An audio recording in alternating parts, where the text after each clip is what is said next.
Police చేతుల్లో లాఠీలు ఉన్నా సరే అవి వాళ్ళ కోసం తెచ్చుకున్నట్టుగా వాడుతున్నారు తప్ప అక్కడ ఇంత దారుణంగా విచక్షణ రహితంగా దాడి చేస్తున్నా సరే ఎవరు కూడా ఒకవైపు నివాసంలోని ఇంకోవైపు క్యాంప్ ఆఫీసులోనూ మహిళా ఎమ్మెల్యే తన వెనకాల మొత్తం తన టీడీపీ నాయకులు కార్యకర్తలు అందరినీ తీసుకొచ్చి అంబటి రాంబాబు నివాసం పైన దాడి చేయించినటువంటిది దురాగతం చోటు చేసుకుంది.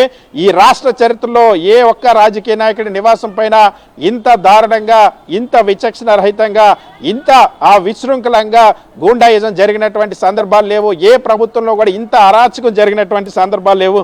ఈరోజు కూటమి ప్రభుత్వంలో రాజకీయ ప్రత్యర్థి కాబట్టి రాజకీయంగా విమర్శలు చేస్తారు కాబట్టి రాజకీయంగా ప్రశ్నిస్తారు కాబట్టి ప్రభుత్వ వైఫల్యాలను ఎండగడతారన్న ఉద్దేశంతో కక్షగట్టి మాజీ మంత్రి అంబటి రాంబాబు నివాసం పైన ఈ దాడులు చేశారు. కొద్దిసేపటి కిందట చట్ట ప్రకారం ఒకవేళ అంబటి రాంబాబు ఏమైనా తప్పు చేస్తుంటే నేను అరెస్టుకు కూడా సిద్ధమని స్వయంగా అంబటి రాంబాబు చెప్పారు. న్యాయపరంగా నేను ఎదుర్కొంటానన్న విషయం కూడా చెప్పారు. కానీ ఇక్కడ చాలా స్పష్టంగా అంబటి రాంబాబు నీ భౌతికంగా అంతమొందించాలన్నటువంటి లక్ష్యంతో తెలుగుదేశం పార్టీకి సంబంధించినటువంటి రౌడీలు గూండాలు ఏ స్థాయిలో రెచ్చిపోయారు. ఎంత ఆశ్చర్యకరం అంటే పోలీసులు కనీసం అక్కడ ఉన్నటువంటి మహిళలు రాడ్లతో వాహనాలను ధ్వంసం చేస్తుంటే మహిళలను కూడా నియంత్రించలేనంత నిస్సహాయ స్థితిలోకి పోలీసు యంత్రాంగం అక్కడ వెళ్ళిపోవడం అనేది ఎక్కడో కాదు, సాక్షాత్తు ముఖ్యమంత్రి చంద్రబాబు నివాసం ఉంటున్నటువంటి గుంటూరు జిల్లాలో ఉన్నటువంటి పోలీసులు తీరు, సాక్షాత్తు డీజీపీ హెడ్ క్వార్టర్ ఉన్నటువంటి గుంటూరు జిల్లాలో ఉన్నటువంటి పోలీసుల తీరు ఈ విధంగా ఉంది. రాష్ట్ర చరిత్రలో ఎన్నడూ జరగనటువంటి విధ్వంసం ఘోరం ఇక్కడ జరిగింది. మాజీ మంత్రి అంబటి రాంబాబు నివాసం పైన ఎన్నడూ చూడనటువంటి రీతుల్లో ఎక్కడా కనీవిని ఎరిగినటువంటి రీతుల్లో ఎక్కడ ఆంధ్రప్రదేశ్ రాష్ట్ర చరిత్రలో ఎప్పుడు జరగనటువంటి దారుణం ఇక్కడ జరిగిందని చెప్పొచ్చు. భౌతికంగా అంబటి రాంబాబుని అంతమొందిస్తామంటూ చెప్పుకుంటూ వచ్చి మరి అక్కడ ఎమ్మెల్యే సమక్షంలోని ఎమ్మెల్యేతో పాటు కలిసి మొత్తం టీడీపీకి సంబంధించినటువంటి కార్యకర్తలు నాయకులు అందరూ వచ్చి ఈ దాడి చేసినటువంటి పరిస్థితి. ఏ స్థాయిలో భౌతిక దాడులు చేస్తారో ఉన్నారో, ఏ విధంగా రాడ్లతో కర్రలతో కొడుతూ ఉన్నారో అక్కడ దృశ్యాలు చూస్తే ఎంత భయానకంగా సిచ్యువేషన్ మారిందో అర్థమవుతుంది పరిస్థితి. కార్తీక్ అండ్ సతీష్, మనం చూస్తున్నాం ఈ తిరుమల లడ్డూ పైన ప్రశ్నించినందుకు నిన్న విడుదల రజనీ పైన జరిగింది, ఇవాళ అంబటి రాంబాబుపై జరిగింది. కేవలం టీడీపీ చేసిన తప్పుని ప్రశ్నించారు, టీడీపీ అడ్డంగా బుక్ అయిన విషయం పైన ప్రశ్నించారు. ఇలా ప్రశ్నించే ప్రతి ఒక్కరికి ఇదే దాడి జరుగుతుంది అని ఒక సంకేతం ఇచ్చే విధంగా ఈ దాడి జరిగినట్టు చెప్పుకోవచ్చా? సాధారణంగా ఈ ప్రభుత్వం ఏర్పడినప్పటి నుండి కూడా ఈ ప్రభుత్వాన్ని ఎవరు ప్రశ్నించినా, ప్రభుత్వ లోపాలను ఎవరెత్తు చూపించినా, ప్రభుత్వ అసమర్థతను ఎవరు నిలదీసినా, ప్రభుత్వ దోపిడీని ఎవరు బయట పెట్టినా దాన్ని జీర్ణించుకోలేనటువంటి పరిస్థితి ఉంది. అసహనం అన్నది కొట్టొచ్చినట్టు కనబడుతుంది. కేవలం ఏడాదిన్నర పాలనలోనే ప్రభుత్వం దేన్ని కూడా భరించలేనటువంటి స్థాయికి చేరిపోయినటువంటి పరిస్థితి. ముఖ్యంగా అంబటి రాంబాబు పైన ఇప్పటికీ అనేక కేసులు పెట్టారు. అంబటి రాంబాబు దాదాపుగా 9 కేసులు అంబటి రాంబాబు చేసిన విమర్శలుగానో లేకపోతే ఆందోళనలో ధర్నాలను అనేక సార్లు పోలీసుల చేత అంబటి రాంబాబుని టార్గెట్ చేయించారు. అంబటి రాంబాబు ఏ కార్యక్రమం చేసిన దాన్ని అడ్డుకునేటువంటి ప్రయత్నం చేశారు. అంతేకాకుండా అంబటి రాంబాబుని ఇవాళ ఉదయం నుండి అంబటి రాంబాబుని పైన దాడి చేయడానికి, అంబటి రాంబాబుని కొట్టడం కోసం తెలుగుదేశం పార్టీ కార్యకర్తలు నాయకులు కర్రలు రాడ్లతో వెంటాడుతున్నటువంటి పరిస్థితి. గుంటూరు నడి రోడ్డు మీద ఎప్పుడు లేని విధంగా కర్రలు రాడ్లు పట్టుకొని బహిరంగంగానే తెలుగుదేశం పార్టీకి సంబంధించినటువంటి నాయకులు తిరిగినటువంటి పరిస్థితి. ఉదయం నుండి అటాక్ చేస్తారని తెలుసు. ఉదయాన్న అంబటి రాంబాబు వాహనం పైన దాడి చేశారు. అయినప్పటికీ కూడా పోలీసులు ఎవరైతే ఆ కర్రలు రాడ్లు పట్టుకున్నటువంటి టీడీపీ నాయకుల్ని, ఆ రౌడీల్ని నియంత్రించలేదు. సో ఇవాళ మధ్యాహ్నం నుండి మళ్ళీ అంబటి రాంబాబు నివాసం పైనకి అనేక సార్లు 1-2 సార్లు వచ్చి రెక్కి నిర్వహించారు. ముందు పోలీసులు వచ్చారు. ముందు పోలీసులు రక్షణ కల్పిస్తామని, మేము రక్షణ కోసం వచ్చామని చెప్పారు.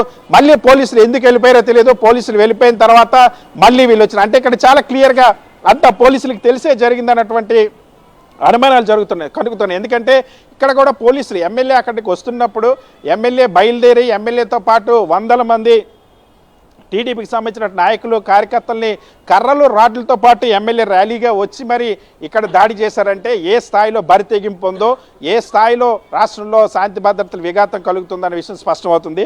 సో అంబటి రాంబాబు నివాసంలో చూస్తే అంబటి రాంబాబు పైన దాడికి ప్రయత్నించారు తెలుగుదేశం పార్టీ నాయకులు.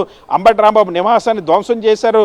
పెద్ద పెద్ద రాడ్లు కర్రలతో విచక్షణ రహితంగా కొట్టారు. దాదాపుగా 2000 మందికి పైగా తెలుగుదేశం పార్టీకి సంబంధించినటువంటి గోండాల్ని, రౌడీల్ని, నాయకులు అందరూ కలిసి తెలిసి వచ్చి ఈ దాడి చేసినటువంటి పరిస్థితి. అంబటి రాంబాబు చట్ట ప్రకారం ఏ కేసుకైనా ఎలాంటి న్యాయ పోరాటానికైనా సిద్ధమని ప్రకటించిన తర్వాత అంబటి రాంబాబు పైన దాడి చేయడానికి సిద్ధపడ్డాడు సార్. వాస్తవానికి అంబటి రాంబాబు ఒకవేళ ఏదైనా తప్పు చేసుంటే, ఏదైనా కేసుంటే అరెస్ట్ చేసినా నేను అరెస్ట్కి కూడా సిద్ధమని చెప్పారు. కానీ ఇక్కడ చట్టం న్యాయం దేనికి కాదు, ఇక్కడ భౌతికంగా లేకుండా చేస్తామన్నట్టుగా అంబటి రాంబాబు ఇంటి పైనకి 2000 మంది గూండాలు సాక్షాత్తు తెలుగుదేశం పార్టీ ఎమ్మెల్యే ఆధ్వర్యంలో వచ్చినటువంటి పరిస్థితి. సో ఎంత బరితెగించినటువంటి వ్యవస్థగా తెలుగుదేశం పార్టీ మారిపోయిందో, ఎంత దారుణంగా ప్రజల్ని అంటే ప్రశ్నించే వాళ్ళు ఎవరినైనా ప్రశ్నించే గొంతుల్ని మేము చంపుతాం అన్నట్టుగా, ప్రశ్నించే గొంతుల్ని ఇక్కడ ఉండనేమో అన్నట్టుగా అనుసరిస్తున్నటువంటి తీరు పట్ల సర్వత్రా విమర్శలు వెల్లువెత్తు ఉన్నాయి. ఇక్కడ చాలా స్పష్టంగా ఇందులో కనిపిస్తోంది ఏ విధంగా దాడి చేస్తున్నారో, ఏ విధంగా చూడొచ్చు. అన్ని పోలీసుల సమక్షంలోనే జరుగుతున్నటువంటి పరిస్థితి. పోలీసుల సమక్షంలోనే వాళ్ళు కర్రలతో కొడతా ఉన్నారు, రాడ్లతో కొడతా ఉన్నారు, పోలీసుల సమక్షంలోనే ఆస్తులు ధ్వంసం చేస్తున్నారు, పోలీసుల సమక్షంలోనే మనుషులను కొడతా ఉన్నారు. అంబటి రాంబాబు చుట్టూ ఉన్నటువంటి మనుషులపైన కూడా పోలీసుల సమక్షంలోనే కొట్టినటువంటి పరిస్థితి. సో ఇంత దారుణంగా రెచ్చిపోతున్నా సరే పోలీసులు అక్కడ ప్రేక్షక పాత్ర పోషించడం అన్నది అత్యంత వివాదాస్పదంగా మారింది. ఇదంతా సాక్షాత్తు ముఖ్యమంత్రి చంద్రబాబు నివాసం ఉండేటువంటి జిల్లాలోనే జరుగుతుంది. సాక్షాత్తు డీజీపీ హెడ్ క్వార్టర్ ఉన్నటువంటి గుంటూరు జిల్లాలోనే జరుగుతుంది. రాష్ట్ర చరిత్రలో ఎప్పుడు కూడా ఏ నాయకుడి నివాసం పైన కూడా ఇంత దారుణమైనటువంటి గూండాల దాడి అన్నది ఈ రాష్ట్ర చరిత్రలో జరగలేదు. అది ప్రస్తుత ఈ కూటమి ప్రభుత్వంలో జరుగుతున్న పరిస్థితి. Karthik. Right, thank you Satish. మనం చూడొచ్చు ఆంధ్రప్రదేశ్లో ఇప్పుడు కూడా ఈ రకమైనటువంటి దాడి రాజకీయాలు లేవు. విమర్శలు ప్రతి విమర్శలు ఉండేవి. కానీ టీడీపీ కూటమి ప్రభుత్వం అధికారంలోకి వచ్చిన తర్వాత రాజకీయం ఎంత దుర్భరంగా తయారైందో మనం చూడొచ్చు. కేవలం తిరుమల లడ్డూ విషయంలో ప్రశ్నించినటువంటి పాపానికి ఇవాళ వైఎస్ఆర్సీపీ నేతల్ని, కార్యకర్తల్ని అందరినీ కూడా వరుస పెట్టి దాడులు చేస్తూ రాక్షస ఆనందం పొందుతున్నారు టీడీపీ నేతలు. నిన్న విడుదల రజనీ కారు పైన దాడి చేస్తూ అక్కడ భయాందోళన పరిస్థితులు ఏర్పాటు చేసినటువంటి కల్పించినటువంటి టీడీపీ ముఖులు ఇవాళ గుంటూరులో అంబటి నివాసంలో ఏ విధమైనటువంటి రాక్షస క్రీడని ఏర్పాటు చేసి అక్కడ మొత్తం సృష్టించారో మనం చూడొచ్చు. మొత్తం ఆయన ఇంటిపైన, కార్యాలయం పైన, ఆయన పైన హత్యాయత్నం చేసేందుకు అక్కడ ఉన్నటువంటి టీడీపీ ఎమ్మెల్యే గల్లా మాధవి ఆధ్వర్యంలోనే ఈ దాడంతా జరిగినప్పటికీ పోలీసులందరూ కూడా ప్రేక్షక పాత్రకు మాత్రమే పరిమితమైన పరిస్థితి కనిపిస్తుంది. ఒక మాజీ మంత్రి పైన, ఒక సీనియర్ మోస్ట్ పొలిటీషియన్ పైన వరుస పెట్టి దాడులు జరుగుతున్నప్పటికీ పోలీసులు ఎటువంటి యాక్షన్ తీసుకోవట్లేదు. ఆంధ్రప్రదేశ్లో శాంతి భద్రతలు అలాగే అన్ని వ్యవస్థలు ఎంత దిగజారిపోయి ఉన్నాయో మనం చూడొచ్చు. విజువల్స్లో క్లియర్గా మనకి కనిపిస్తుంది. దాడి చేయిస్తున్నటువంటి టీడీపీ ఎమ్మెల్యే గల్లా మాధవి ఏ విధంగా టీడీపీ గోండాల్ని, టీడీపీ మోకని, టీడీపీ నేతలందరినీ కూడా పోగేసుకుంటూ వస్తున్నటువంటి విజువల్స్ మనం క్లియర్గా చూడొచ్చు. సాక్షి టీవీ ఎక్స్క్లూజివ్గా మనకు కనిపిస్తుంది. పోలీసులు అందరూ ఉన్నప్పటికీ కూడా కనీసం నిలువరించే ప్రయత్నం కూడా చేయట్లేదు. ఇంకోవైపు ఈ దాడిని అడ్డుకుంటూ అంబటి రాంబాబుకి ఒక వలయంలాగా, రక్షణ వలయంలాగా ఉన్నటువంటి వాళ్ళందరికీ కూడా గాయాలైన పరిస్థితి కనిపిస్తుంది. తలలు, చేతులు, కాళ్ళు ఎక్కడ కనిపిస్తే అక్కడ కొడుతూ వాళ్ళందరినీ కూడా గాయపరిచిన విజువల్స్ మనం చూస్తున్నాం. ఇంకోవైపు ఒకవేళ అంబటి రాంబాబు కనిపిస్తే ఇవాళ ఖచ్చితంగా అంతమొందిస్తామనే దీనిగా వాళ్ళు కామెంట్స్ చేశారు. దానికే తెగబడి ఇవాళ వచ్చారు. ఒకవేళ అక్కడ ఉండుంటే ఇవాళ ఖచ్చితంగా ఆ పనే జరిగేదేమో. అలానే కనిపిస్తున్నాయి విజువల్స్ అన్నీ కూడా. ఇంటిని అలాగే ఆఫీస్ని, కార్యాలయాన్ని మొత్తం అక్కడ ఏది కనిపిస్తే దాన్ని మొత్తం ధ్వంసం చేసి వెళ్ళిపోయారు. నిన్న విడుదల రజనీ పైన, ఇవాళ అంబటి రాంబాబు పైన టీడీపీ మోకలు ఎంతటి దారుణానికి ఒడిగట్టారో మనకి ప్రత్యక్షంగా కనిపిస్తుంది. ఈ విధంగా వ్యవస్థల్ని అలాగే శాంతి భద్రతల్ని విఘాతం కల్పిస్తున్నటువంటి కూటమి ప్రభుత్వం రాజకీయాల్ని ఎంత భ్రష్టు పట్టిస్తుందో మనం చూడొచ్చు. కొన్ని సంవత్సరాల క్రితం వరకు కూడా బాగానే ఉండేవి, విమర్శలు ప్రతి విమర్శలు తీసుకునే విధంగా ఉండేవి. కానీ ఇవాళ చేసిన తప్పుని ప్రశ్నిస్తున్నటువంటి వైఎస్ఆర్సీపీ నేతలపైనే పూర్తిగా టార్గెటెడ్గా కావాలని ప్రణాళికబద్ధంగా దాడి చేస్తున్నటువంటి పరిస్థితి కనిపిస్తుంది. విజువల్స్లో మనం చూడొచ్చు. గల్లా మాధవి, టీడీపీ ఎమ్మెల్యే గల్లా మాధవి మొత్తం మంది మార్బలాన్ని అలాగే టీడీపీ కార్యకర్తల్ని, రౌడీల్ని, మోకల్ని అందరినీ కూడా పోగేసుకుంటూ అంబటి రాంబాబు ఇంటిపైకి దాడి చేయించడానికి వస్తున్నటువంటి స్టార్టింగ్ విజువల్స్ మనం చూస్తున్నాం. అందరూ కూడా ఒకేసారి దాడి చేయడంతో పోలీసులు కేవలం ప్రేక్షక పాత్రకు మాత్రమే పరిమితమైన పరిస్థితి. ఏ ఒక్కరూ నిలువరించలేదు. అక్కడ చూడొచ్చు లాఠీ చార్జ్ చేస్తూ వాళ్ళని పూర్తిగా బయటకు నెట్టి ఎవరి మీద దాడి జరుగుతుందో వాళ్ళకి రక్షణ కల్పించాల్సినటువంటి పోలీసులే దగ్గరుండి ఈ కార్యక్రమాన్ని, ఈ తంతునంతా జరిపించినట్టుగానే కనిపిస్తుంది. వాళ్ళకి వెనక నుంచి ఉన్నటువంటి ఆర్డర్స్ అన్నింటికి కూడా పోలీసులు చాలా క్లియర్గా పాటించిన పరిస్థితి కనిపిస్తుంది. ఒక్కరిని కూడా నిలువరించలేక దాడి అంతా కూడా జరిగిపోయిన తర్వాత ఇప్పుడు అక్కడ ఇటువంటి పరిస్థితుల్లోనే మనం చూడొచ్చు.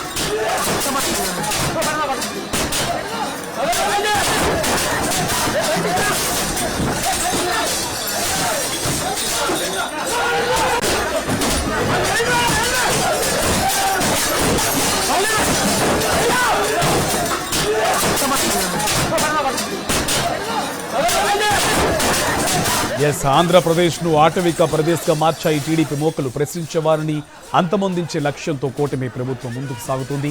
లడ్డూ అంశంలో నిరాధార ఆరోపణలు చేసి చంద్రబాబు అడ్డంగా దొరికిపోవడంతో ఫ్రస్ట్రేషన్లో టీడీపీ మోక వైఎస్ఆర్సీపీ నేతల ఇళ్లపై దాడులకు తెగబడుతోంది. గుంటూరులో మాజీ మంత్రి అంబటి రాంబాబు ఇంటి వద్ద తెలుగుదేశం గూండాలు విధ్వంసం సృష్టించారు. కర్రలు రాళ్లతో అంబటి ఇంట్లోకి చొరబడి ఆయనపై హత్యాయత్నం చేశారు.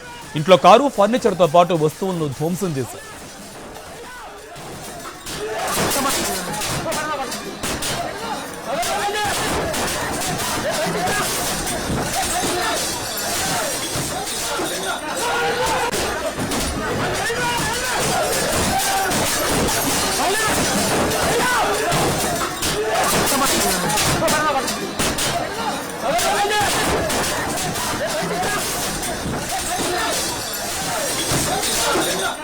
పక్కా ప్లాన్ ప్రకారం టీడీపీ మోక అంబటి రాంబాబును టార్గెట్ చేసింది. అంబటిని అంతమొందించాలన్న లక్ష్యంతో అంబటి ఇంట్లో విధ్వంసం సృష్టించారు టీడీపీ గోండాలు. ఈ మొత్తం వ్యవహారంలో పోలీసులు ప్రేక్షక పాత్ర వహించారు. కర్రలతో టీడీపీ గోండాలు వస్తుంటే కనీసం వారిని పోలీసులు అడ్డుకునే ప్రయత్నం చేయలేదు. పోలీసుల సమక్షంలోనే పోలీసులు చూస్తూ ఉండగానే కర్రలు, రాళ్లతో అంబటి రాంబాబు ఇంట్లో విధ్వంసం సృష్టించారు టీడీపీ మోకలు.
ఏపీలో మాజీ మంత్రి సీనియర్ పొలిటీషియన్కు భద్రత లేకుండా పోయింది. గుంటూరు నడిబొడ్డున తెలుగుదేశం రౌడీలు రెచ్చిపోయి అంబటి రాంబాబును అంతం చేయాలన్న లక్ష్యంతో ఆయన ఇంటికి కర్రలు, రాళ్లతో వెళ్లి విధ్వంసం సృష్టించాయి.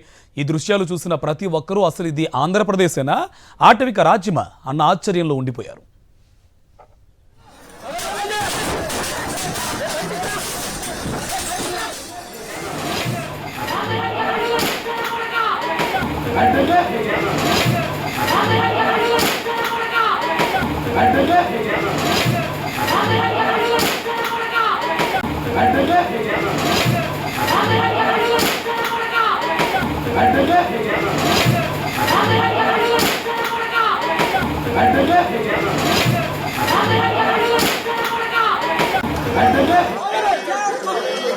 Vamos,